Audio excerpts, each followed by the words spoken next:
Yes. Oh, what was that? What are we doing? Go on, go on, go on. It sounds like something you find in your penis. Oh, God.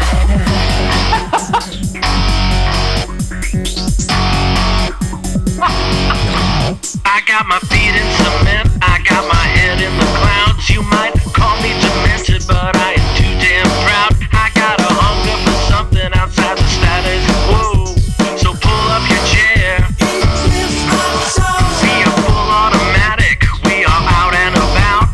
We are singing hallelujah with our hearts torn out. No need to beat on what you already know. Your place has been set.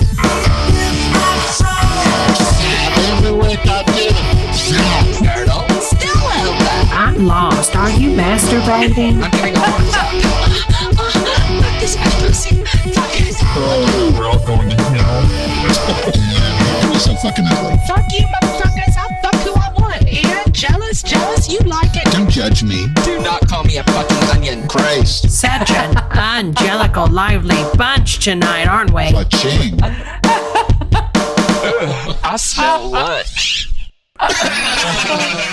Okay, so welcome back to Eat This Hot Show. It's only been 3 years, almost exactly, since our last program.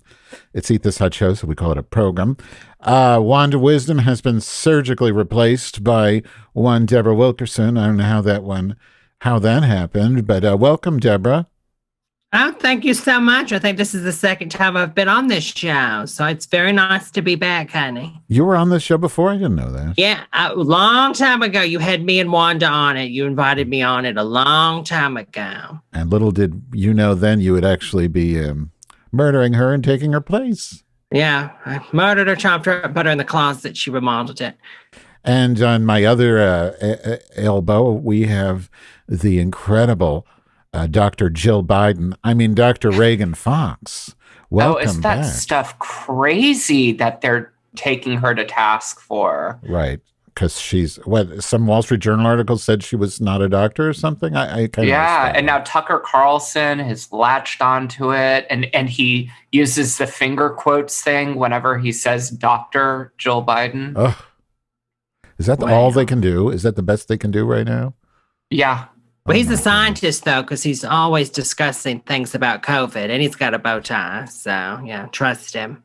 Wow. I don't even watch that show. Should I be watching it? How do you guys know? I mean, ladies, how do you ladies know what's going on that show? From clips? The View, David The View. Pakman, YouTube.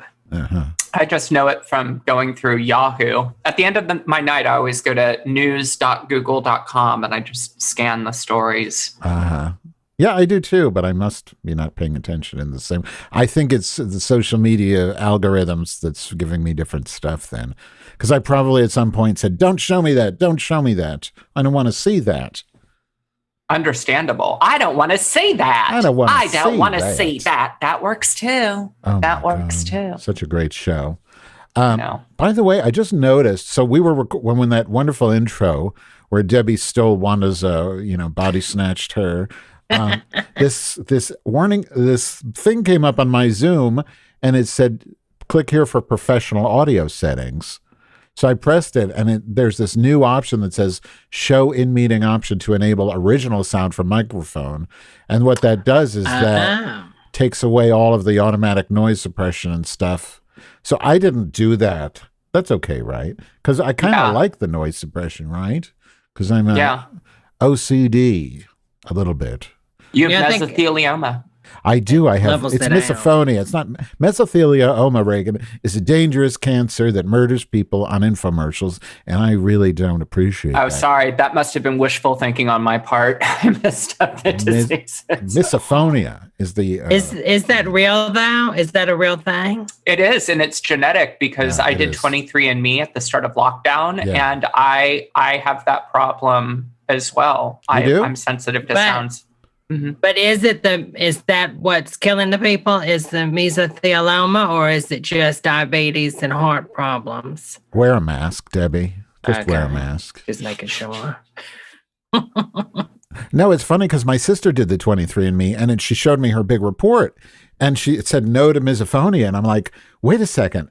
I can't stand mouth sounds. I go crazy at the dinner table. I just assumed you are the same way. You said, no, it doesn't bother me. It doesn't bother me. And I'm very God. OCD about a lot of things. It just wrecks me. It gives you a lot of very odd information. So, I mean, I'm surprised it doesn't tell you if you're more genetically predisposed to spit or swallow, because some of the stuff that it tells you, you just go, what? Like one of them is, are you more likely to blush when drinking? Right. But I mean, how do you know they're just not BSing this? I mean, a lot of the stuff I have to say is pretty on target with me, and it's obscure stuff that I read it and I went, oh, holy cow. The one thing that surprised me about my genetic report is that it said that I was not genetically predisposed to Alzheimer's disease, Lucky. Which surprised me because my father died from Alzheimer's disease. My paternal grandfather died from it, and my grandmother is senile. So knock on wood that part's right. Your grandmother is senile? She's still alive? Yeah. I mean, she will not go. How old is she? Will not. There was 1,000. She's like older than Yoda. There was one point where they thought she was going to die because she had a urinary tract infection or something. And she basically stays in her bed at the home all day. And so I don't have a good relationship with her. My mom called me and she's like, Granny is dying. She's going to die. She's probably not going to make it through the weekend. And then my mother said, will you write what do you call it? When somebody, obituary. No, obituary for her. And I was like, Mom, I couldn't say no because I told her that I wasn't going to fly into Texas for the funeral, and because I just can't deal with seeing my brother. But so I'm like trying to write this obituary, and then I give it to her when I'm done with it. And she's like, no, this isn't going to work. And this isn't going to work. I'm like, why? We didn't get along. Why would you want me to write her obituary? Because you're the writer. You're a doctor. You're Ragan good with Fox. words. You're a doctor. You're a published author. Do you know I'm the only member of my immediate family who hasn't published a book? The only one. What would your book be? I don't know. Eating Out, Madge Weinstein story. Things that make me angry. You know, I've posted a million potential book titles on Twitter, and right now I can't think of a single one of them. But, yeah, I don't know. I guess it's stage fright. It's kind of like those drag queen names. There's a lot of them, but I can't think of any of them right now. Probably because I'm not a drag queen. I'm just a lesbian. Mine would probably be garbage person. Garbage person. Yeah. The story, and like maybe have like a drunked up Liza Minnelli that's really bloated play me in the movie. I think that'd be well done. Liza's amazing. I love Liza. So, ladies, what are we going to talk about? It's been a long time. I don't know. We have a new show that's coming up, which we are going to discuss at some point, right? Are we going to do that later, or we want to do that now? Let's do it at the end of the show. At the end of the show. Okay. So how about we just go straight into some hot topics? I know there's a lot of stuff going on in the news. So do either of you ladies want to kick us off with maybe a topic that's got your panties all bunched up, or something you want to talk about, or I don't know, just, what's going on? Well, you know, I am very curious. Something I would like y'all's input on is, how do you think the deaths of COVID will be remembered, you know, through history? Hilarious. Well, what exactly do you mean? Well, because last night I was reading, Reddit like one does, and a lot of people were discussing it, saying how crazy this is to live. 300,000 people are dead. You know, it's a 9/11 every day now. And then I started to think back to like Ronald Reagan's response to AIDS and how nobody really talks about it today. Mm-hmm. And then I'm like, will it just be glossed over in the pages of history, or will this live with us forever? So I'm just curious what you girls think. Because from the last pandemic, or the last flu pandemic, you have to be careful because people get upset if you don't recognize AIDS as a pandemic, which it is.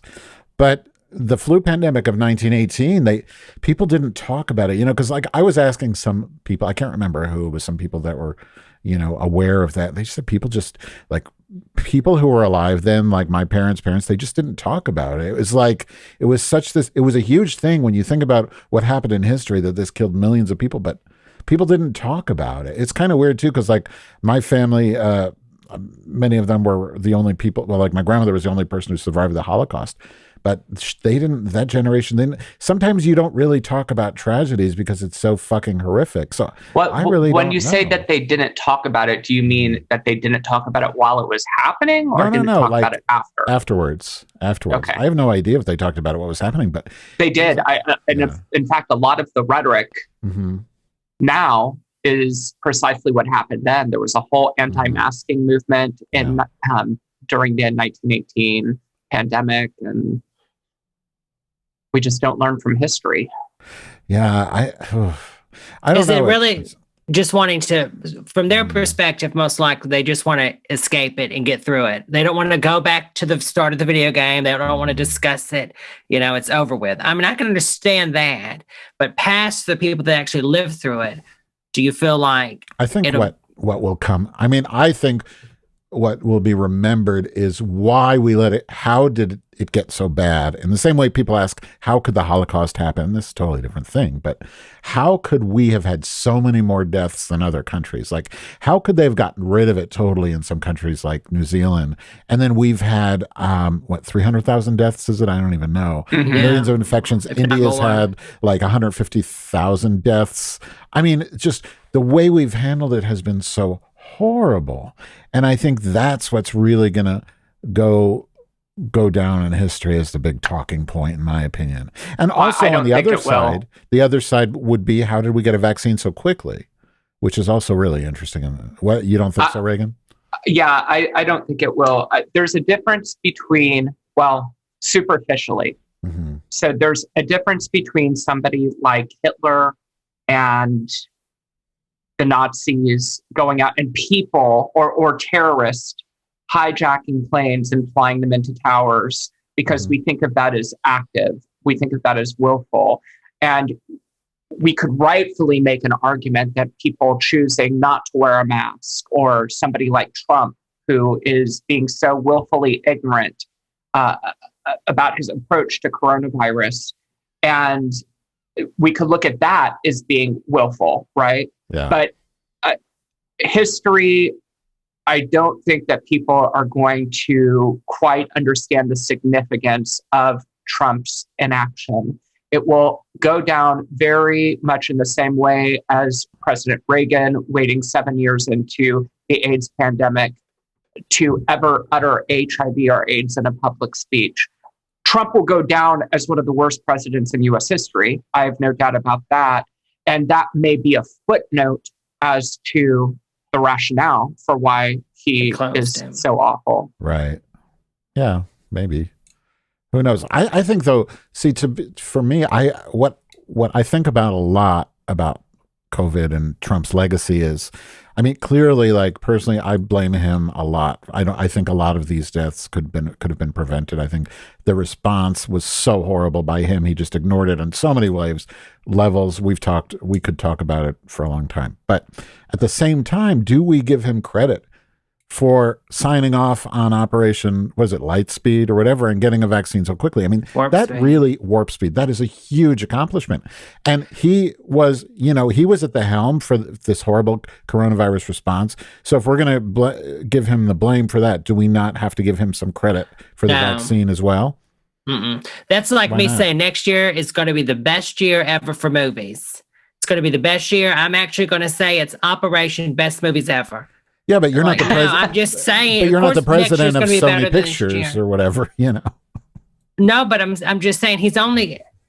Of course, we're dealing with a global thing here. All these companies are doing the best. I mean, all the focus was on COVID and figuring out a way to cure it. And then he just says the obvious, that which any president would do everything you can to, do this. Here's federal funding. And they do it, and then, I cured it. I made the vaccine. Like, no, I don't think he gets credit for it. I agree with Debbie. The medicinal advances, the pharmaceutical advances that allowed us to create the fastest vaccine, which, by the way, I read yesterday that a Black woman from the United States is responsible for one of the vaccines, which I think is fucking awesome. And something that should be reported more, especially given how this pandemic has decimated the Black community in the United States. Well, look at the first one. It was created by immigrants, so, look at that. But remember also the racist immigrants or sorry, the rapist or the murderers. But remember, a huge part of the success of this vaccine is because as soon as China sequenced it, they released it in the public domain. And that was huge. That was a huge gift of them. And I honestly don't know if that happened in America by some drug company. Do you think they would have given that sequence away? No. Anyway, so Ragan, do you have a hot topic?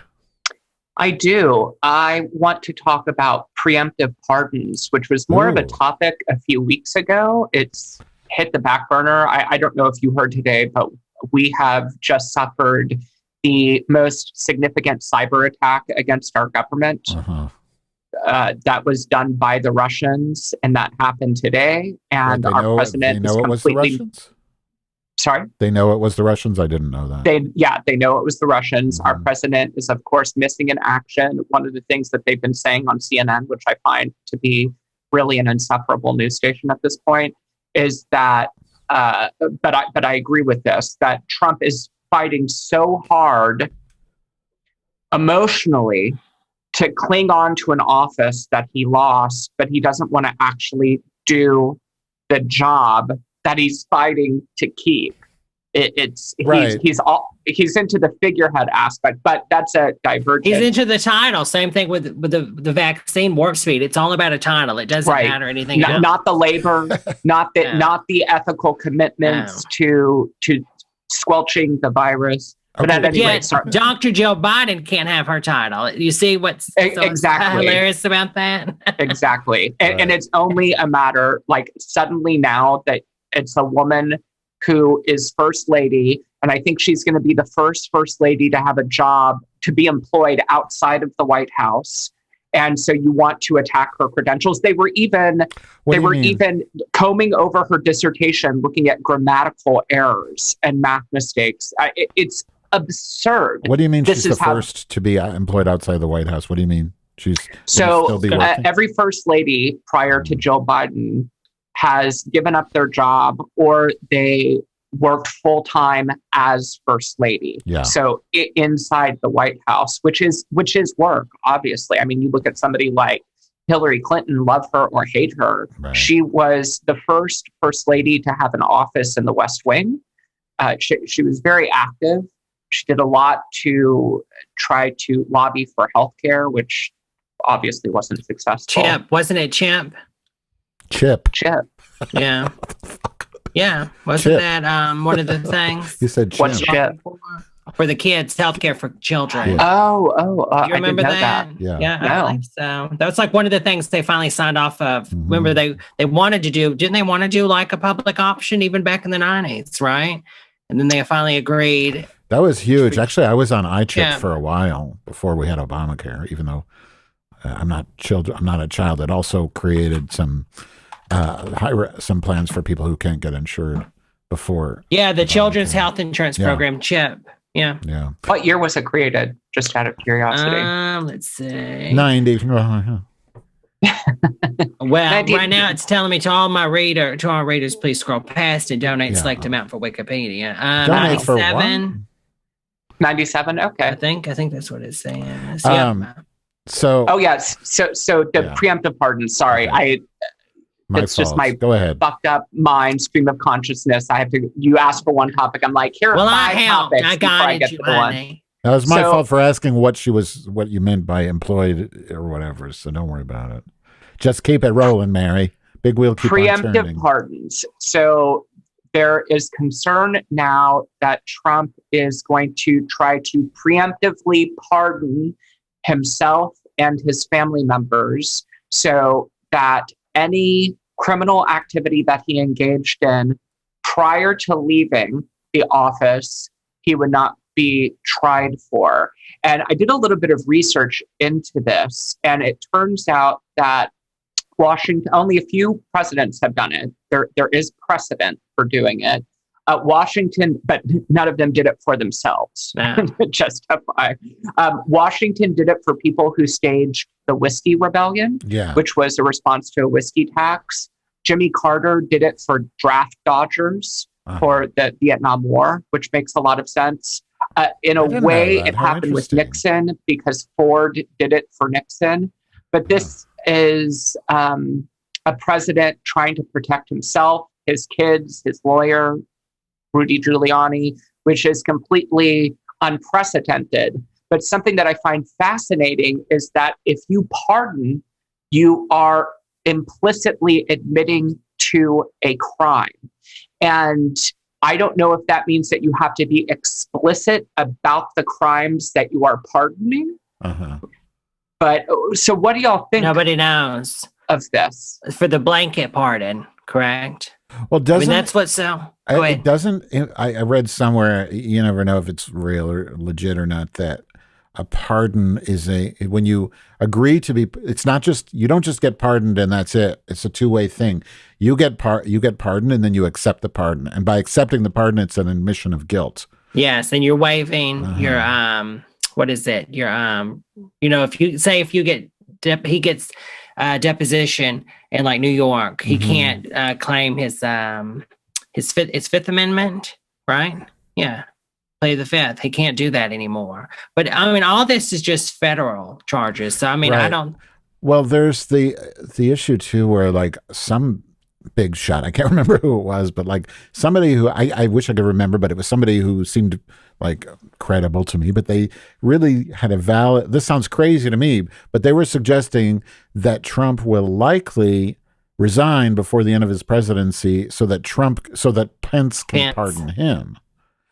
I don't know if that will happen. And the reason why I think it might not is because then Pence basically shoots himself in the foot for running for president in the future. And I believe he has those aspirations. Why? I did not realize what Debbie said is true, but I just looked it up. And sure enough, federal pardons issued by the president apply only to federal law. Yeah. They do not apply to civil, state, or local offenses. So these lawsuits that are being brought up against him in not California, in New York, are still legit. He can still be taken down. Yeah. But, and then if he admits to guilt.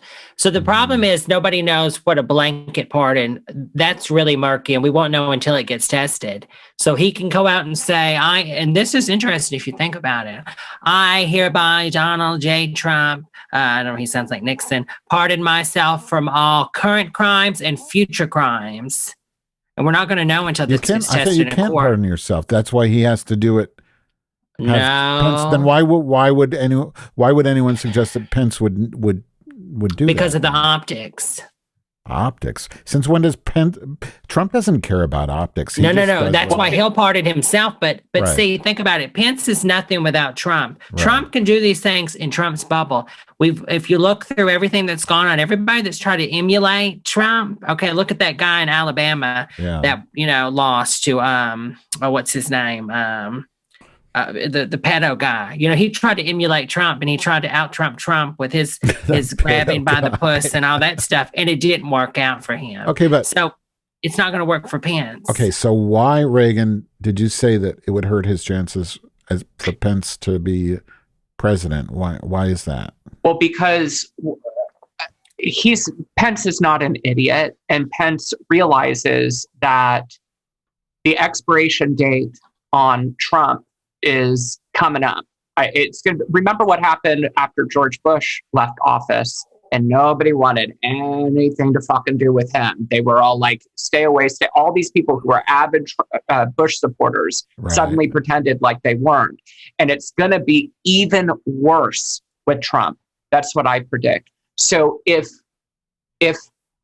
Pence takes the office of president for just a week or something to pardon Trump, that is going to be forever a part of his legacy. It will be brought up in every single debate if he tries to run for president. It will be used as ammunition. He would have to fall on his sword and sacrifice his future in politics to do that.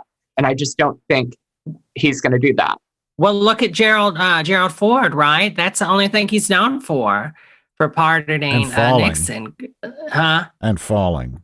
Well, He used yeah, to fall a but lot. think about it, like that reputation just from that, and they said it stained the nation at the time, right? When he did it. Well, I thought Reagan, what you might be getting at is something I thought that meant that if Pence were to take the throne, that would somehow count as one term. Like if, let's say he takes the oath, he becomes president for like 4 days until Biden takes over. Would that count as one term? And that means he can only have a 4-year term and that's it. I thought it's interesting. I thought that's what you're getting at, which I'd never even thought of. Oh, that's very interesting. I don't know, but I don't think that's the case. I think that I don't think it would count as a term. I don't know. I think so. Yeah. So this isn't my topic, but I want to just, as an aside, because I do have a topic, but you were talking about Trump, and like, I think a lot of this goes to this. I always wonder, like, is he just an idiot or what? And I came to the conclusion today that yes, he's an idiot, and here's why. So Cheryl was texting me this article about how somebody guessed Trump's password and it was MAGA 2020. And then I realized it wasn't and I said, oh, Cheryl, that's an old story. This already happened. I realized it wasn't an old story. This happened twice. So it was MAGA 2020. Somebody guessed his password, some researcher, he changed it. He changed it to MAGA 2020 ! And then a Dutch person guessed it again. And that's just he's an idiot, right? Yes, but this is not the actual 45. This is his actual personal account, correct? I thought it was his Twitter account. Well, POTUS. I don't know which one. I don't care. Oh, okay. It doesn't matter. He's still an idiot, right? Do we agree that he's just an idiot? It's like it's like Chauncey Gardner and Being. Well, he's your granddad, honey. I mean, is this? No, I think we've all. Well, I've had these conversations with family members. Mary, you can't use blah, blah, blah, 1, 2, 3 for everything. Yeah, but he's the president. Don't you expect more than your granddad from the president? Okay, my last job that I had, which I'm not going to discuss, in detail, but let me just say the big shot of the company was using the same password for everything, for all the marketing websites and everything. What is it? What was it? I'm not going to say. My mother said to me, because I talked to my mother, because she does a lot of dumb shit. Like, whenever she wants to send me a video, like she sent me a video today of Trump it was a cute video of he's being wheeled out of the White House while he's speaking. But she sends me the whole fucking video in an email. Does it every time. All my old relatives do this. Why can't you just send a link? And it was like from some website. She goes, and I talked to I'm like, Mom, why do you do this dumb shit? She's like, I don't really do this stuff right, but I should not be president. I wouldn't want somebody like me to be president, but that's what we have. And I think he's just an idiot, Well, somebody can be stupid in some ways, but brilliant in other ways. And well, he's brilliant in his manipulation of the media. I agree with that. Yeah. That's his savvy. And unfortunately, we've come to a point in our culture where that's all you need in order to be president of the United States. Or maybe the dignity of the office has been completely ruined. I mean, maybe he's not an idiot, but it's hard for me to think that when he just. Well, when you're hopped up on Adderall, can you blame his mind for scattering and not? He only probably. I don't think he's hopped up on Adderall. I don't like when people claim these kind of things. Wait a minute. It's just based on nothing. Google this. I'm not Googling. Somebody took a photo of him. And they had a drawer open, and it was filled with Sudafed, Mary. Yes, he is. Sudafed is not Adderall. It's the same. No, it isn't, Deborah. It's not. Oh, see, yes, those are the kind of things that just, it's like you have a president who's so horrible, who has so much that he's done, so much awful stuff with concrete facts behind it, that I just don't understand why you need to say stuff that just has no factual basis behind it. He is on Sudafed. That's true. That's not Adderall. Oh, I'm sure, honey, he's taking Adderall. I agree with Madge here. So what? Who cares? There are bigger fish to fry when it comes to his barbecue. And it's kind of like the Clinton stuff. I don't care if Clinton's getting blown in the White House or in his office at the Capitol. Who fucking cares? Like, go after things of substance. Right. If he wants to take Adderall, go at it. Well, but when you're the president, you're making really decisions that affect the world, I do think, Look, you shouldn't be on he takes a lot any of cold type medicine. of I've read any books types about the of guy. drugs. His brother died of alcoholism. He's never had a drink in his life. I believe that. He's not into drugs either. I believe that. Has he done coke? Maybe. But yeah, is he addicted to cold medicine? Maybe. So are you basically saying, is cocaine really a drug? Yeah. He's addicted to buffets. I know that. I mean, I've seen him pictures of him partying at Ibiza, doing the little two steps. It's hard to meet. Yeah, he dances like Cher in their heyday. Let me just go back to Vice President Pence for one second. So if a person serves less than 2 years preceding the term, they may serve 4 more years. So yeah, y'all were correct. Okay. So I want to do I have a lot of topics. I'm so excited to do this show today because I'm like, wow, I didn't realize how many topics there are. I should do it for my own show. Instead, I never do any show prep. And I'm just like, my vagina itches, which it does. So I don't know. I don't know if to talk about the fun one. Well, none of them are fun. I guess the first one I really want to talk about which is important. I'm always interested in the media and how it works and coverage of stuff. And I'm so amazed that there was a huge general strike in India where 250 million people went on strike. Million, not 1,000, not 100,000. Million people went on a general strike in India. Such a huge labor movement against some things that the government did, basically neoliberal policies that the government did, mainly deregulation of agricultural prices. And, and 70% of the economy in India is based on agriculture. So when they're deregulating agriculture, basically what these people were saying, the people protesting, is that, this benefits huge agricultural companies and causes major problems for the smaller people, the more independent people, and the workers. And there's a lot of changes that this new government, Modi, who's kind of a Trump-like figure, did. And one of them was increasing the workday from 8 hours to 12 hours. And they made it impossible to sue the government. So they have a lot of things going on in India that's really shitty, not to mention the fact that their COVID response has been almost as bad as ours. And they had millions of infections, 150,000 dead so far, at least. It's probably more by now. And what I'm interested in is why, aside from Democracy Now!, why is this get a total media blackout in the United States? Well, I mean, where did I see? So I saw the story. It was related to the silk farmers. And I think that was on, you know what? You're probably right. I think that was just New York Times. Mm-hmm. So, yeah, I mean, I think America's just not interested. I mean, if it's not fun, if it's not the Real Housewives, they just don't care. So I'm looking at a story right now, and it says, fact check, did 250 million people gather for a strike in India over the farm laws? And it on the Truthometer, it has it listed as false. Really? And and it goes through a number of the images that have been posted on social media that claim to be representative of the strike. And none of the images shared are of the farmers' protests. Now, I don't know, I don't... But this is a general strike. So they're saying this is what from... Well, what I saw was about silk farmers striking. So I didn't know about the general strike until you brought that up. What is this from, Ragan? Where you were looking? When I typed in, it's from Republic Worlds or something. I don't know. Oh, that sounds a little weird. It does sound a little bit. It was the first thing that came up. I mean, it was covered in depth on Democracy Now! And on Jacob. But I do know that Modi is a very controversial figure and an oppressive figure. And but you're right. I just don't know a lot about what's happening in India. And part of that is my ignorance. I remember on your podcast, Madge, when you were talking about everything that was happening in Venezuela, I started going to the Intercepted podcast and I learned more about it. And I need to start doing that more often because we are living increasingly in a global community. And when something huge like this happens in India, which doesn't India have the largest population or is it China? It's around there.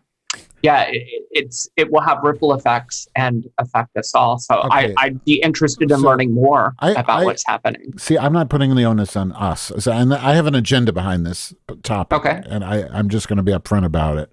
And sort of, I suppose it's a conspiracy theory. But let me just read because Democracy Now! From the 3rd of this month said the ongoing protests come after a nationwide demonstration on Thursday when an estimated 250 million workers, farmers, and their allies joined in what's believed to be the largest organized strike in history anywhere in the world. Now, those people didn't all physically gather together, but they striked. So maybe that's the distinction here. I'm not sure.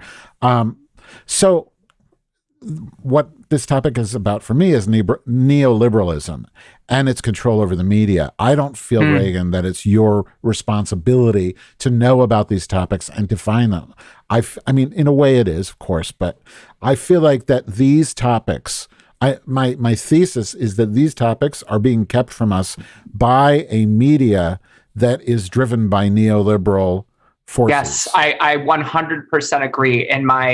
I just recorded a podcast and released it last night, and I poke fun at that breaking news music, that really overdramatic breaking news music, because I haven't watched cable news in years. And then on the election, even though leading up to the election, I was like, I'm not going to watch cable news. I'm not going to watch cable news. And then I ended up doing it. And this is a funny story. So on YouTube, I have YouTube TV. That's how I get my cable. And so whatever station you manually go to is the station that will be your default station. So I haven't manually switched the station since the election. So every time I turn on my TV, it's fucking CNN. And so that breaking news music is constantly happening. And it's the most it's such dramatic music for such inconsequential, not even news. It's like commentary.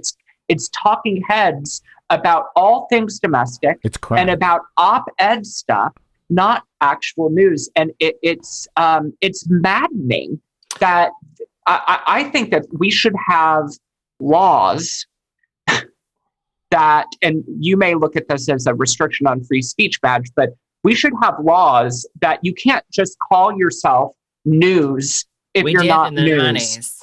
And we need that, because what has happened is all of these people, and this is a bit of a divergence, but I think connected to your main point.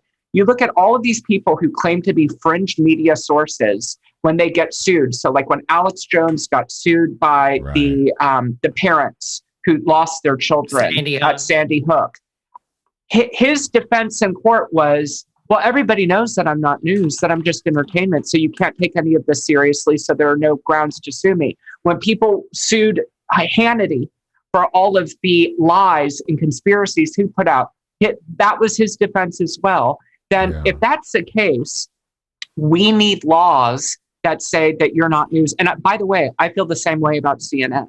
Yeah. So this is not just a liberal or conservative thing. It's ridiculous. And where do we can't turn on our televisions now and get actual news, maybe network news is the closest that we have, like ABC and NBC and stuff like that. Well, yeah, but I don't. Yeah, go ahead. I mean, mine's just short. I mean, I understand what y'all are saying. I agree in some aspects, but I blame it on the people. I mean, it's a self-feeding loop. It's what the dumb population of America wants, and then it feeds into that, and then they only give us what we want, and then it just keeps on cycling until it gets more and more extreme until finally it just explodes. Go to other countries. It's not like this. And when I vacationed in Canada, totally opposite. It's the most boring thing you've ever seen when you turn it onto their news networks. I think it's a combination of things. You know, it's complicated, like in a way the feedback loop is true, yeah, but at the same time, like these huge corporations do have agendas, and when you watch CNN and they're hosting the debate and they're asking questions about the various healthcare plans, and then the commercial is for me, and then you look and every other commercial is for fucking drugs. There is something there. When Rachel Maddow comes on and there's Boeing ads, there are 100% capitalism gone insane. So you can't blame the people for the feedback loop solely when you have the people that are feeding this. Yeah, but it works both ways. You know, these people, corporations run on. They use propaganda, and the propaganda is in the form of advertising, and their advertising all comes from this guy Bernays, who was, I think, Freud's cousin or something. There's some wonderful documentary about it by Adam Curtis, and they talk about sauce. What? No, not the sauce. What is that? You're very saucy, Bernays. Remember that from High Anxiety? You're very saucy, Bernays. Anyway. Very saucy. But Bernays, so all of the advertising strategy comes from Freud, basically. So they manipulate the hell out of us, and you can't underestimate what they're doing to us on purpose to manipulate us in order to make them buy their shit. And I'm just trying to figure out, I want a few things. I just want healthcare for all. I want basically free education, even though it's not for me personally.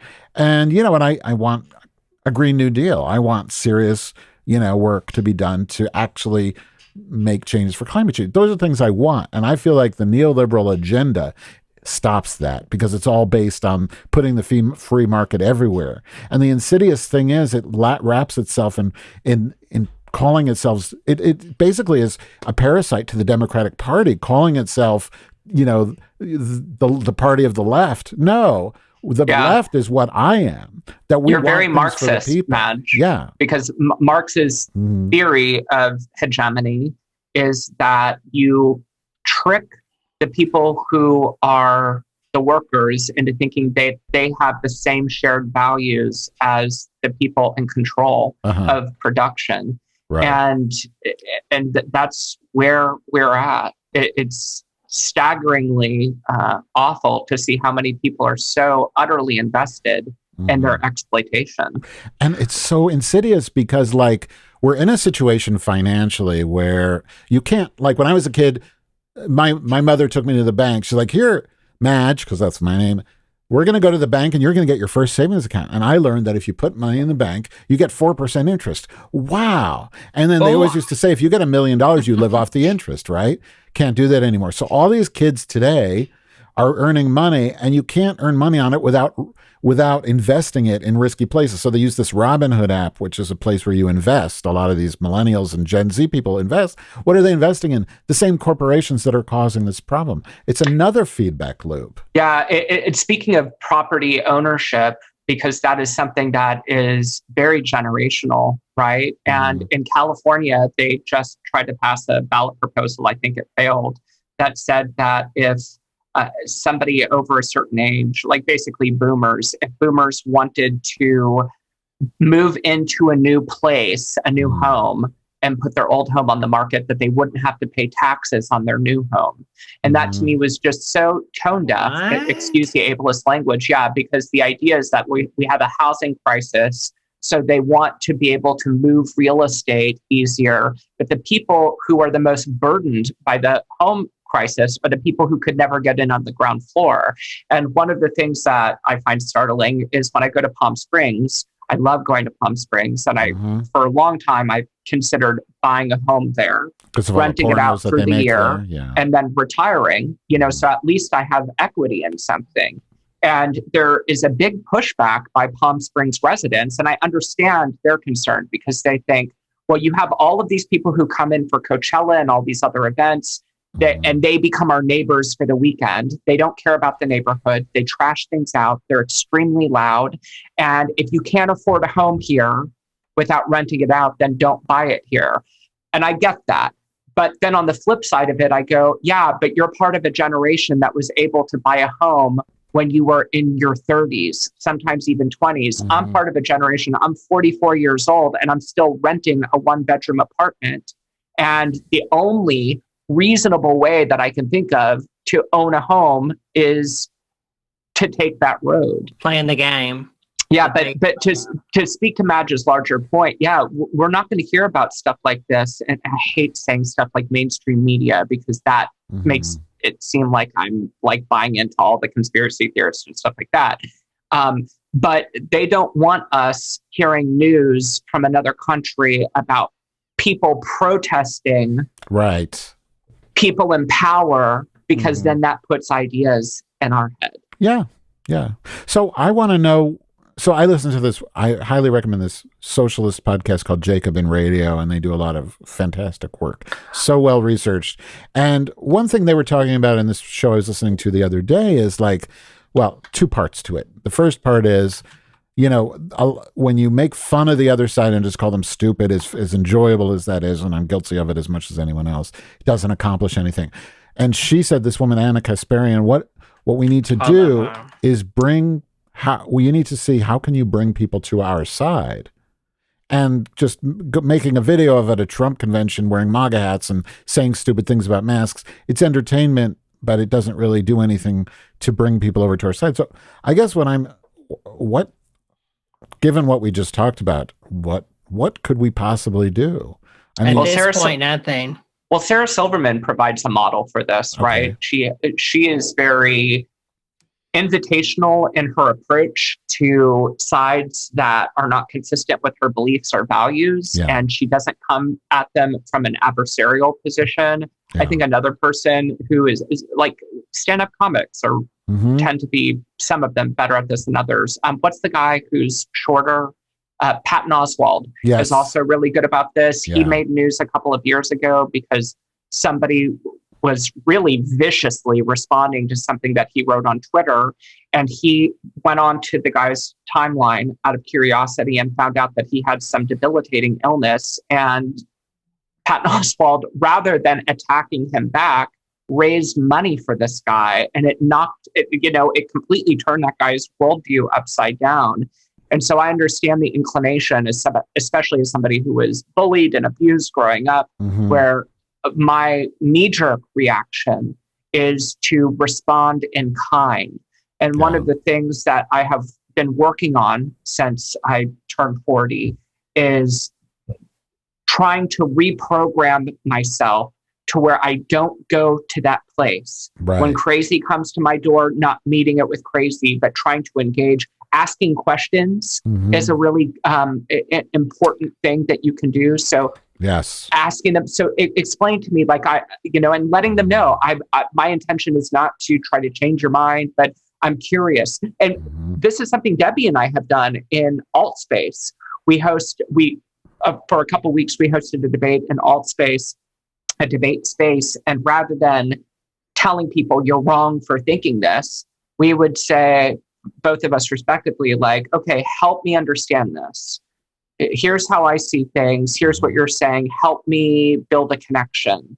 Great. And it was a really effective strategy, don't you think, Debbie? Yeah, I mean, I think so. But I think as a whole, like I totally agree with what you're saying, Ragan. But with what Madge is saying, it's like, we shouldn't do all this. I totally agree with that. But I don't think right now there is really a way to pull most of these people over to our side, no matter what you say, because it's become cultish in a lot of ways. I think the only real way to like change minds is to enact these policies that they'll finally see that, okay, yes, they make everyone's life better, and I think that's how you do it, because sooner or later, then you have the same type of people that are in the cult or whatever you want to say, that mindset that starts saying, oh, I want to keep my Obamacare. Same thing. You remember Obamacare? Everybody was totally against it on that side. No matter what you said, you couldn't change anybody's mind.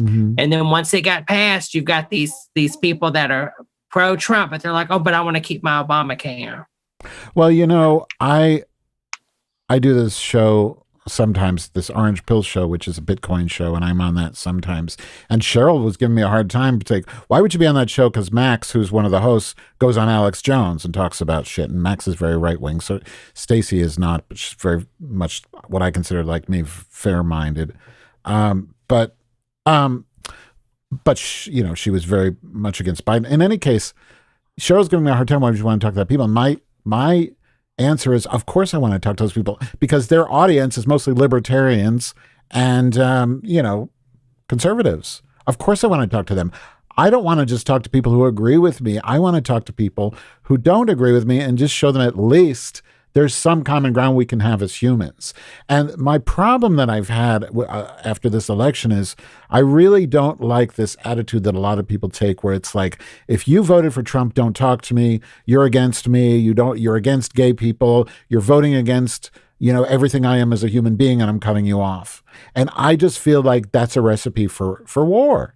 I just don't like that. And I really feel like my gut instinct is that if I like you as a human being, even if and I do have a lot of people I genuinely like. I have relatives, I have friends that I genuinely like who are conservative, and I like them. And I just don't talk about those things. And my gut instinct as a human being says to keep that relationship going, because those people make me feel good because they're humans. And the fact that they disagree with me on politics and other stuff takes a back seat.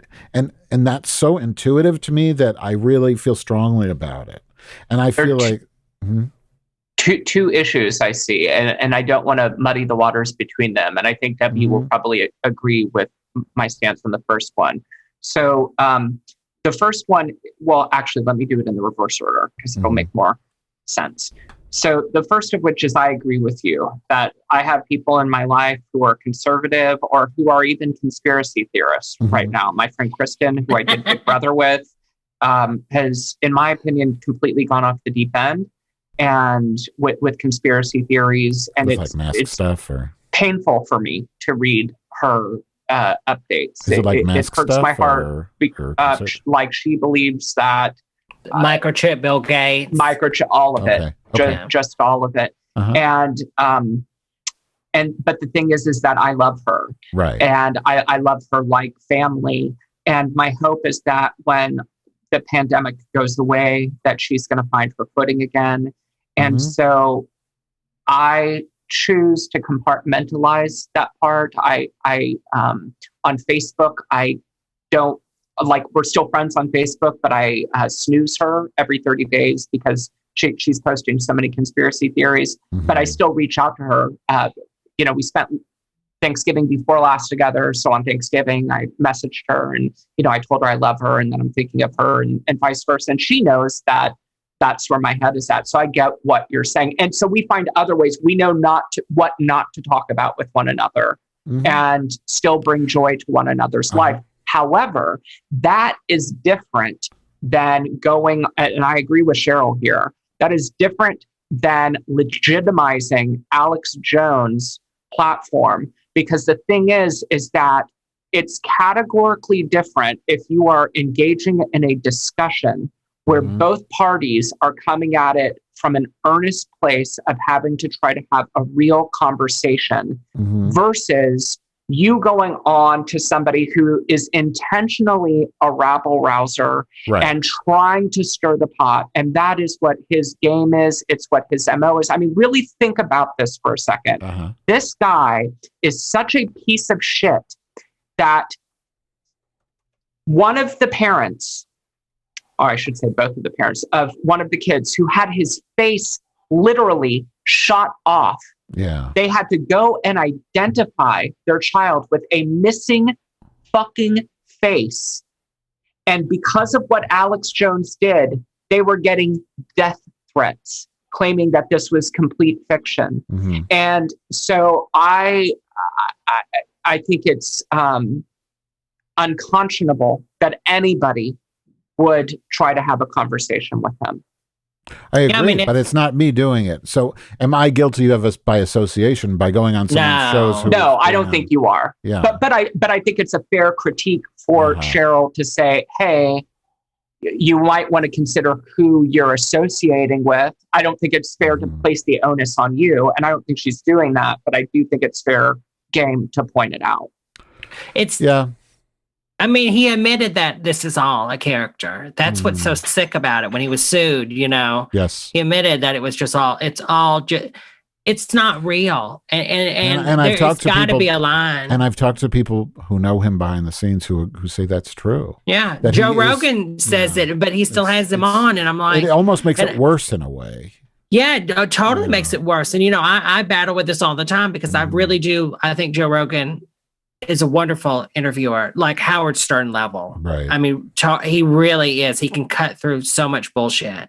Like when I just mean just getting someone just to talk, no matter what they believe. But then when he has Alex Jones on, it's just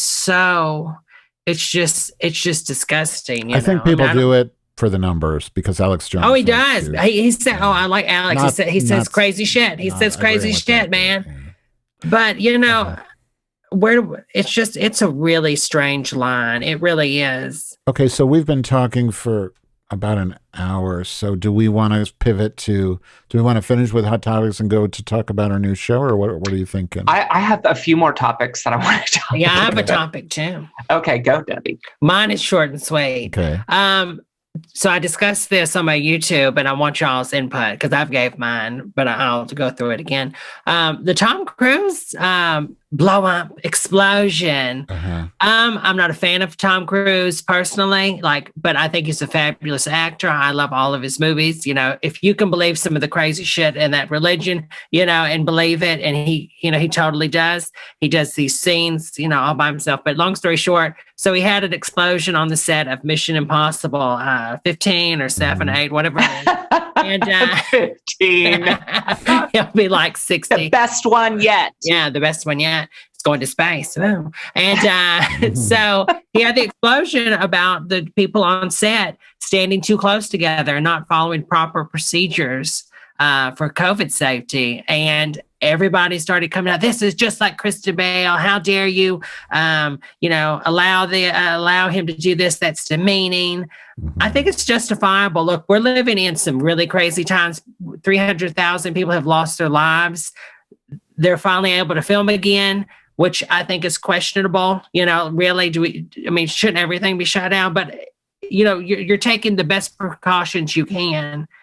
And I think it's totally justifiable. I mean, I don't really care for the man, but this actually is good PR in my opinion. I didn't see the video, but from what you're describing, there's nothing I would sounds objectionable. He freaks out. He does that. He jumped on Oprah's couch. He has that kind of manic personality. But it wasn't in that manner. He cursed them out, but he let him keep their job. But he said, if you do it again, you know, you're fucking fired. You're fucking fired. You know. So big deal. Why is that even an issue? I don't get it. It's because it's a gotcha moment with a celebrity. It's gross that somebody recorded it and released it, totally. And it backfired on that person because it paints him in a good light. I think so too. If he was just my father texts me, and he hates Tom Cruise because he's all anti Scientology, but he's like, good for him. But if he was if this was some rando construction manager on a construction site, no, everybody'd be like, yeah, that's fine, nothing wrong with that. Why? It's just they're just what do you call exploiting his celebrity? It sounds like. Well, and it's strange too, because if you look at it from the perspective, CEOs do this all the time, right? And they do it for the wrong reasons. This guy's doing it for the right reason, and it's a bad thing. I don't know. I just thought that was hilarious. What do you got, Reagan? So another news story. So I want to talk a little bit about transportation. And so I have two transportation topics that we can talk about. The first of which is, let's start with the light one, then we can go with I am not trans. I was born a woman. I'm just a lesbian, and I'm tired of it. Sure, you are, Mary. Department of Transportation says airlines no longer have to accommodate emotional support animals. The new definition is a service animal is a dog that is individually trained to do work or perform tasks for the benefit of a person with a disability, which I am all for this. Or a duck. Or a duck, a sing-eye duck. But you can still have your other animals. You just have to pay for it, right? Like you got to put them in the compartment underneath the plane. Yeah, you can still have a pet. You just put it in the carrier, right? I believe so. Yeah. You can't just bring your dog on saying it's an emotional support animal anymore. The shit was getting out of hand. The peacock. So they're not allowing emotional support animals anymore, right? It's just like it's just a more strictly defined. That's you actually have to have. And it has to be a service dog, and it has to be a certain type of service dog. That's fine with me because the thing is I don't know how they're going to enforce it because the ADA has so many rules. Like you're not allowed to ask somebody if they're ADA. So I don't know how, forget about the technicalities, but it always pissed me off because I always just used to travel with my dog and I always paid because I was too embarrassed to go to a psychiatrist, give me a note for an emotional support animal. But then I'd see all these people with their bullshit emotional support animals. I'm like, you saved $300 by being dishonest. So to be honest, I think it's fair. You can still bring your dog.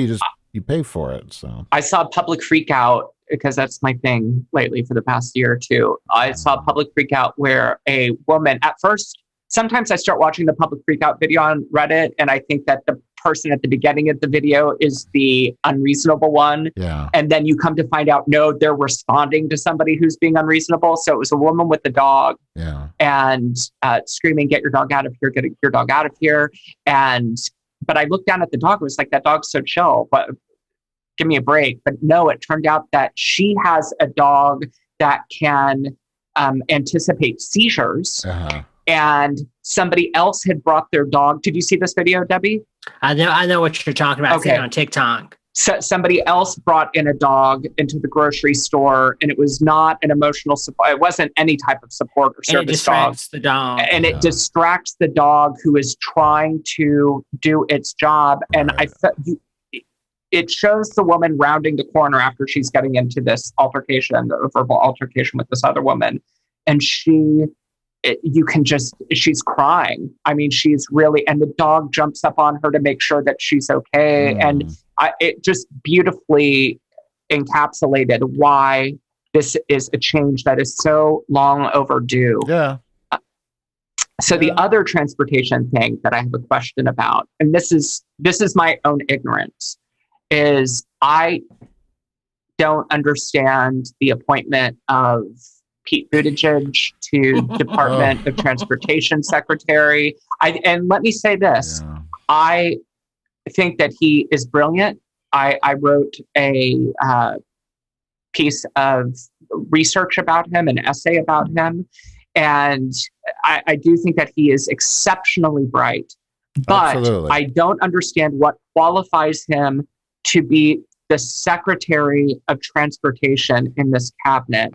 And one of the criticisms that we lobbied against Trump is, how do you have somebody like Betsy DeVos, who has no experience in education, or this DeJoy guy who took over, who became the Postmaster General with no experience? They're just campaign contributors. And I think in a way you can compare what Pete did to a campaign contribution, because he basically backed out.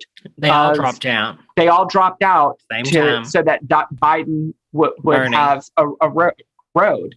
Well, you're you're opening a huge Pandora's box here, which I'm afraid if we get into it is going to take way too much time, because I've been thinking about this too. And then that's an octopus for so many other issues. Like this was on my topics list too, is this the way that Biden is using these identities it's almost like he's just decorating his cabinet with, races, gender persuasions, and all these sort of things, instead of what's qualifying them. And there's a whole discussion to be had about that. Like, it's is it okay to do affirmative action in your cabinet? My issue with Buttigieg is that he's really is a neoconservative. I'm afraid he'll use it as an excuse to privatize transportation.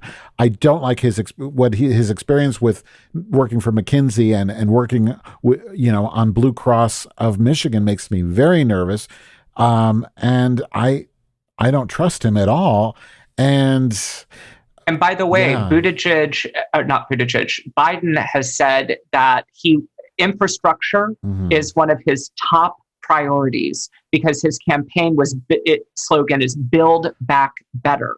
And so transportation is really one of the jewels in his crown. Absolutely. And so to place so much emphasis, I'm less concerned about the other cabinet choices, because even though they do come from underrepresented groups, so I get your concern about identity politics. If you look at them, they're overwhelmingly qualified for their positions. His exists and it's on its own island.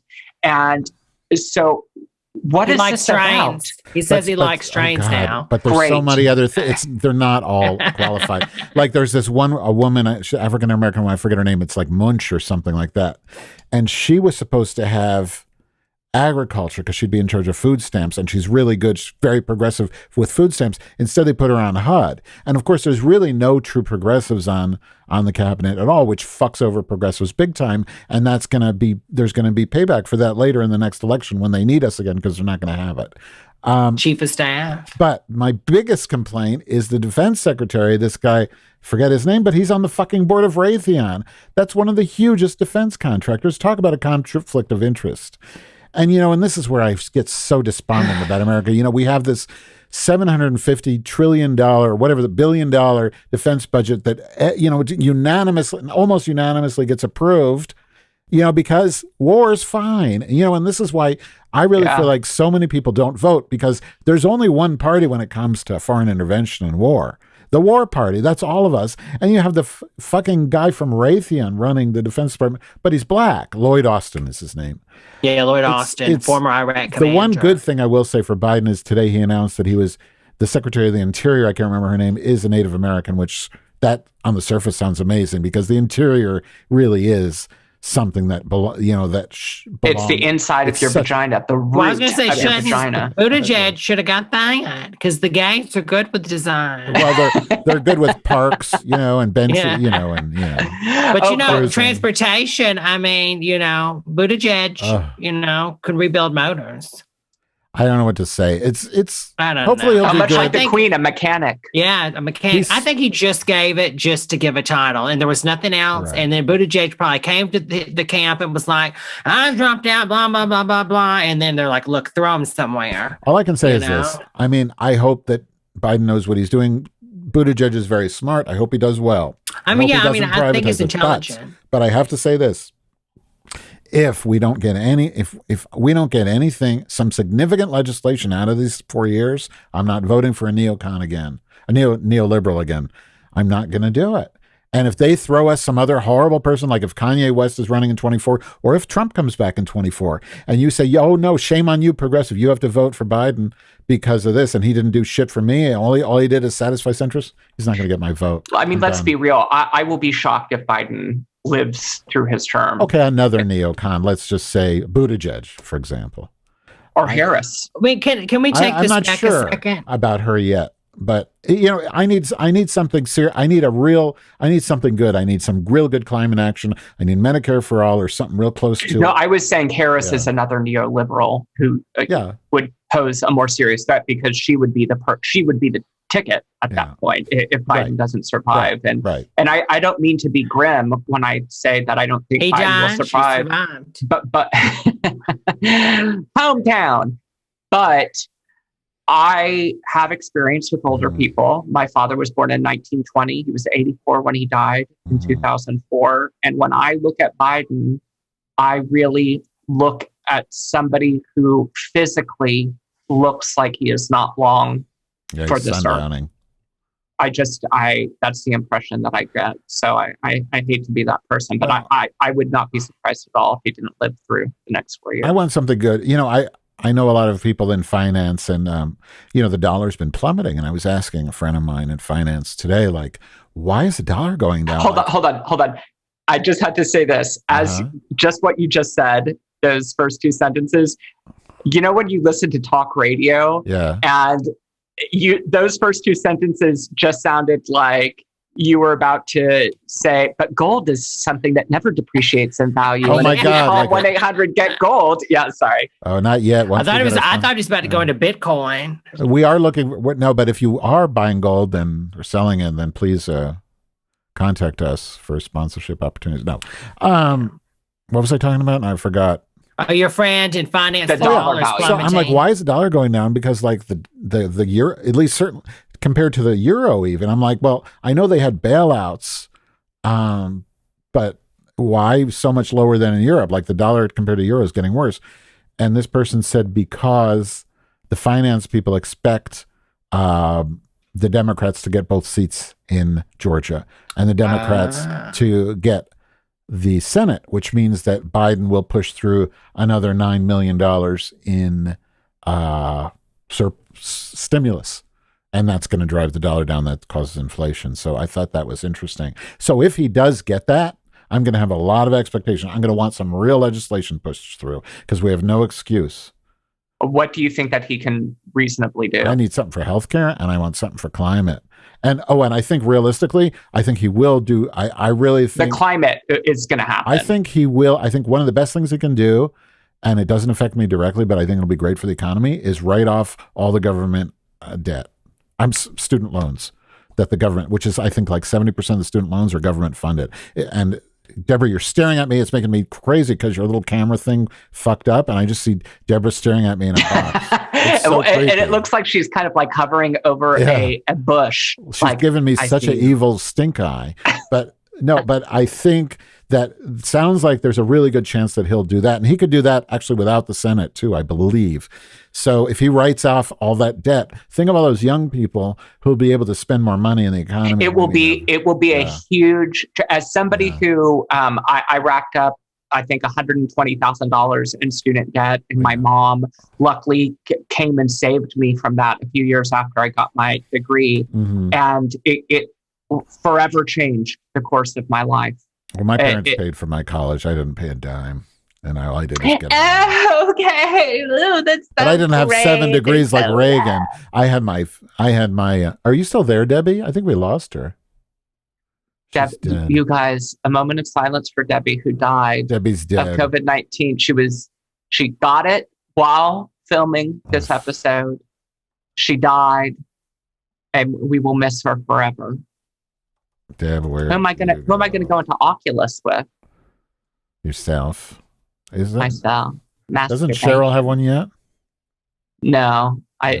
You know, Cheryl doesn't like new stuff. She doesn't like new people. Cheryl is the episode of Strangers with Candy, the new student episode, where she's like, down with the new student. Anybody know? I was listening to Use Radio, and you have that real smart younger queen who comes on and y'all talk politics. Mrs. Plowright, Trey Plowright.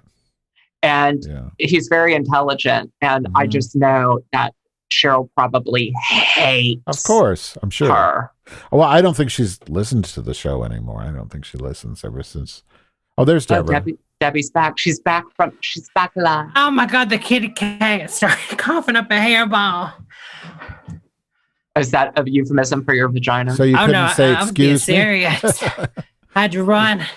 Okay, can I do my last little topic? Girls. It's a fun one, sort of fun. I hope so.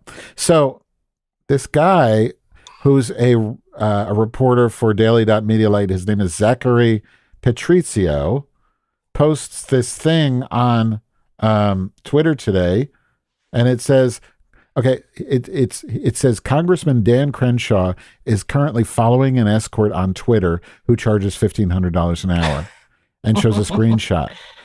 And it's got 4.1 thousand comments, 3.3 thousand retweets, and 6.2 thousand likes.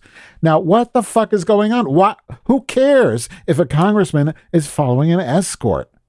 And an expensive escort, what kind of snoopy? That just disturbs me. Like, why are we snooping on people? I mean, and there was another thing. Wasn't there something recently with the Pope that the Pope clicked like on some girl who was pretty on Instagram? I mean, this I don't know what to make of this shit. I just think it's fucking crazy. But most of these accounts have people that are, companies or third parties that are actually managing their accounts. So, I mean, is it verified that he's the one running it? I have no clue. Even who cares, right? I mean, I think that's the bigger point. His name. Psychologically, people latch onto stuff like that because it's easier to latch onto that than to deal with the gravity of $300,000 or 300,000 people dead in the United States, right. And it's a distraction. If only it was $300,000, they'd care more about it. I bet you. Probably. So we wrap up now. Wrap up and blah blah blah blah. Yeah. So Reagan, why don't you talk about our new show that you're really the one that sort of spearheaded this and got us going, and it's kind of the mother. Baby. So why don't you? Yeah, so the Queen Mother. So it is my brainchild, but it has evolved into all of the 3 of our babies. I'm just, at any rate, I'll get to that in just a second. So I started watching The Queen. Or The Crown. I always say The Queen. I started watching The Crown on Netflix because for years people have been raving about how good it is and how good Claire Foy is. And I love Olivia Colman. And I just thought, okay, I'm going to watch it. And I was about 5 episodes into the first season when I thought, we should me, Madge, and Debbie should do a podcast because, there's a whole subgenre of people who just watch television shows and talk about the television shows. And so I contacted these 2 ladies and I said, would y'all be in into this idea. We could do a show called Pod Save the Queens. And every week we would watch one episode starting from the very beginning, but we would more use what's happening in the episode as a launching pad to discuss current events, but also to reflect on history and things that we don't understand. So the show is about the crown, but it's about a lot more than that. It's about talking about current affairs and joking, and it just really gives us an opportunity to come together and share our queer take on this television show and the world. So it's Pod Save the Queens, and I could not be more thrilled with the work that we've done so far. We already have a few episodes in the can. I've been saying that a lot, like I'm a media professional. Few episodes in the can, and they have exceeded my expectations. They're so entertaining. We've been putting work into the production value of this. It's an endeavor that we take very seriously. Today, Debbie has created this promotional material that has blown my socks off. It's just so funny. And if you follow any of us on any social media platform, you've seen her advertisements for it. So that's what it is. And so we would encourage you to find us on your favorite podcatcher. And there's a lot of shows with similar names. So this is called Pod Save the Queens with an S podcast. So if you go in your podcatcher, I would recommend searching for Pod Save the Queens podcast. And it's the same exact thing on Instagram. The Twitter's something different, but nobody uses Twitter for this shit. Pod anyway. Save Queens. Pod Save Queens on Twitter. Yeah, but do us a favor. We really want to get this off the ground. We think you'll like it. So these things are best promoted by word of mouth. So tell your friends to listen to that. Send the link. If you have a show, we'd love it if you could, talk about it on the show. Have one of us or all of it, maybe we could send you a promo clip or whatever. We have a Gmail too, right? What is it, Deborah? Yeah, the Pod Save the Queens at gmail.com. Is it Pod Save the Queens or Pod Save the Queens podcast? I think it's... Oh, here we go. Well, while she looks for that, our premiere episode is Christmas Eve. So make sure that you tune into it on Christmas Eve, although, it's a podcast, so you can listen to it whenever you want.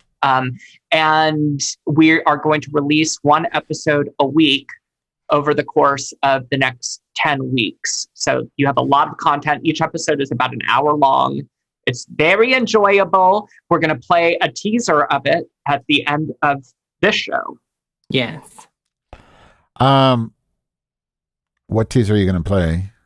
I think we should just play the first 15 minutes of the first episode. Okay, to whet their appetite, to whet their vaginas, their vaginas, the inside of the vagina, the root of the vagina, the bottom of the vagina. The bottom and the middle. God, Alexis K. Tyler. Kind of miss her, right? What happened to her? She's going to be Secretary of Defense.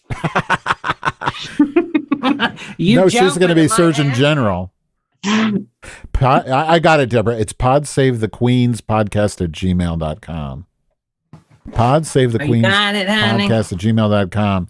And so we're on Spotify, we're on Twitter, we're on Instagram, we're on Apple. Oh, and review us and rate us. We just help us. We if you like this show, a lot of people have been asking for Eat This Hut show for us. They want us. So if you want us, we need audience. So help us. We're not asking for money right now. I'm not saying we won't at some point, but we're asking for word of mouth. Or just support. I mean, there's so many podcasts now. That's what is so insane. This was such a small community. Yeah, but we've been doing it from the beginning, so we're the OGs. We have been, and we have a good product. We really, really do. I'm very proud of the work that we've done, as I said before. But the market is so saturated with podcasts that you can have a good podcast that won't take off if people don't share it and spread the word. Yeah. And people are telling me that this is probably one of the best podcasts. The other day, the gentleman came in, he said, "Ma'am, this is the best podcast ever." And so I'm hearing it from all different people. This is really the best podcast ever. Debbie Trump. Thank you, old orange one, great orange lady. The kingmaker. All right, I'm playing. Stay tuned for a 15-minute teaser of Pod Save the Queens. After this outro ends, you will hear that. Thanks for joining us, ladies.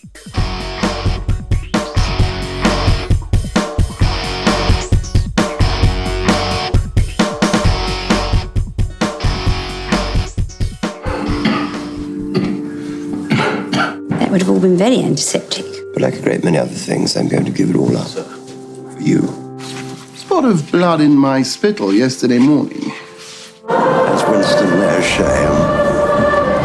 It's a boy wedding, not a campaign trail. It's outrageous. Who giveth this woman to be married to this man? Obey. She insisted. It was discussed. Till death us do part. It's been 2 hours. What are structural alterations? I invite you to form a government in my name. An honor I gratefully accept. The Queen has asked to see you. No, I haven't finished. My understanding is the surgeons did everything they could.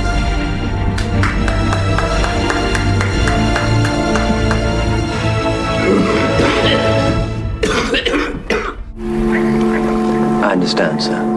Pod Save the Queens, a weekly podcast that covers one episode of The Crown each week, hosted by Ragan Fox, a professor of communication at California State University, Long Beach. He is also a performer. Since 2005, Ragan has produced a podcast titled Fox and the City. Madge Weinstein, internet personality who maintains Yeast Radio, which has developed a cult following and was among the 50 most subscribed podcasts in 2005. And Debra Wilkerson, a 68-year-old woman, allegedly, from Texas with a big heart and an even bigger body. She enjoys watching walking on the beach videos and warm buffets. Hello, I'm Queen Elizabeth, and I'm joined today by 2 other fair queens. My queen mother, Madge Weinstein. Say hello, mother. Hello, Daldry. Oh, that's a nice voice. What did you call me Daldry? Deirdre. Thank you. Thank you. Deirdre. Thank you. Deirdre. Deirdre. D-E-R-D-R-E. Deirdre. Oh, and see, in Texas, where I'm from, we say Deidre, like Deidre Hall. Deidre. Oh, no. She's someone who plays Marlena, who gets possessed by the devil. But that is the topic for another podcast episode where they review television shows. And now, my third queen, who I'm with, is Freddie Mercury from the band Queen, Debra Wilkerson. Hello, honey. It's nice to be here. I'm a big fan of the movie The Queen, so I'm happy to finally get to talk about this movie. Okay, well, we're not covering the movie, Debbie, The Queen. We're covering the television show, The Crown. But actually, it was the same. It was inspired by that, though, from what I understand, right? Well, insofar as it was inspired by the same person, Queen Elizabeth. No. Sure. I mean, I think there's a relationship. I have a terrible memory, but there's some. Like it's the same something. Yeah. Oh God. It was like the made-for-TV version that I watched was on Lifetime Movie Original. And then that's what we're covering, I thought. This series Debbie. has some relationship with the movie. It's the same universe, is what you're saying. Right. It's the same universe because they literally live in the same universe as us. This is not like the royal family is part of the Marvel universe. Well, listen, at any rate, I would Wikipedia this, but I'm not going to because we decided that we're not going to be necessarily factual. So what our podcast is, our brand new podcast it's called Pod Save the Queens. And we are 3 queens ourselves, just of a different sort of royalty. And we decided we were going to watch every episode of The Crown on Netflix. And see, it's already starting. Debra messes me up. She put it in my head. It's subliminal mind control. And so we decided to do an episode a week, and we're going to talk about the episode and give you our LGBTQ friendly, and really, I mean, when they say LGBTQ friendly, they mean LGBTQ hateful. Right. Yeah. Take on the Queen. Ragan, I just Googled The Crown, and it says it was adapted from Morgan, who was the writer. He developed it from his drama film The Queen in 2006. Wow, you're so intelligent. You're both so intelligent. I'm just so stupid. You know nothing. Wait, am I supposed to talk like the Queen Mother the whole time? Yes. Oh dear. Oh dear. We're going to start every episode with an official write-up of what the episode we're covering is about. And I take these from Wikipedia, which, as you know, is always factual. Mm-hmm. And so the title of season 1, episode 1 is Wofferton Splash. Wofferton Splash. Okay. Prince Philip of Greece and Denmark renounces his titles and citizenship and takes the name Philip Mountbatten before marrying Princess Elizabeth, elder daughter and heir presumptive of King George VI. I mean, these are words, this syntax is not normally something that I would never say. Oh, are you heir presumptive of Madge Weinstein, of the family Weinstein?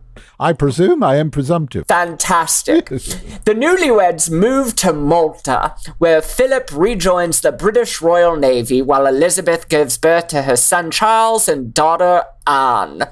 Years later, the couple returns to England to be with George as he undergoes a lung operation. George later receives a terminal diagnosis and counsels Philip on how to assist Elizabeth when she becomes the new sovereign. Meanwhile, former Conservative Prime Minister Winston Churchill and his wife Clementine. Her name is Clement. She does not look like Clementine, but we'll get there. That bitch in orange. She in orange. Look at how orange you look. Okay. Return to 10 Downing Street after the 1951 United Kingdom general election. And that is what happens in the first episode. And now we will discuss it in a segment we call Tea Time with the Queens. Ding, ding, ding. I'm imagining a tea, the sound of a tea. Ding, ding, ding. Ting, ting, ting. Yeah. Okay, ting, that ting, ting. synopsis was not the show that I saw. Because can I do my synopsis? It'll take 5 seconds. Yes, okay, here's my synopsis of that episode.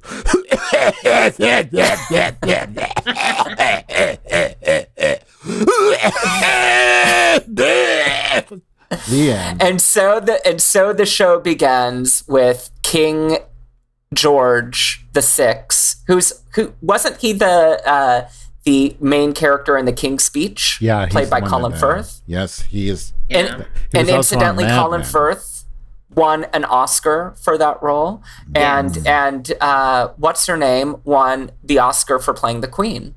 Helen Mirren, right? Yeah. So the episode starts off with the King, which I have trouble remembering the name King George VI. I call him King Proactive because, honey, that face has got some pox marks. I mean, come on. What does Proactive do? Is that for pock marks?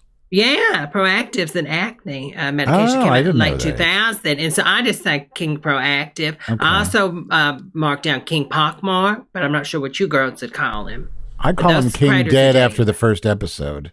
Mr. Cough, maybe? No. You can call him. I have 2 nicknames that I'm trying to decide between. Mm-hmm. The first one is Moulin Rouge because he keeps coughing into all of those handkerchiefs that have blood all over them. Well, and they make the comment that he was wearing rouge, too. Yeah, rouge, says. yeah. Oh, Churchill yeah, does. that would be. Mm-hmm. Okay, so I think we may have a front runner. But then, and this one is not very disability friendly, but MC Stammer.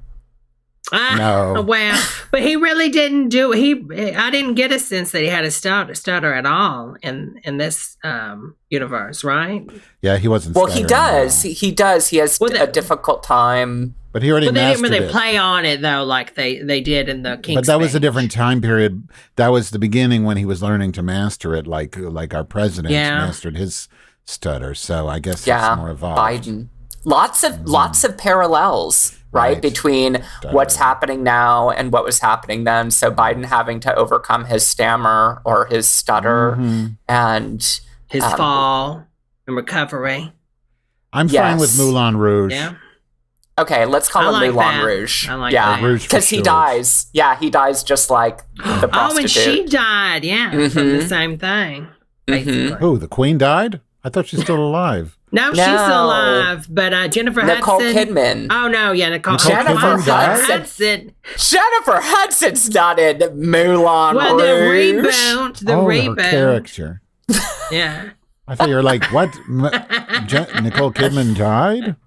Okay, Debbie, I have to share something with you. Dreamgirls is not the reboot of Moulin Rouge. I hate to break that to you. I thought it was a retelling. Back to tea and crumpets and little cucumber sandwiches. Okay. And Oh dear, we're all getting people. off the topic. No black people. The opening scene, okay, I'm sorry, but I wrote down in my notes. Yeah, what'd you Honey, that cough looked like a Taco Bell blowout. If you look into that toilet, at first I was like, did he poopy himself? And then was just so disgusted at the smell that he started to cough. Well, there was blood coming out of his whatever.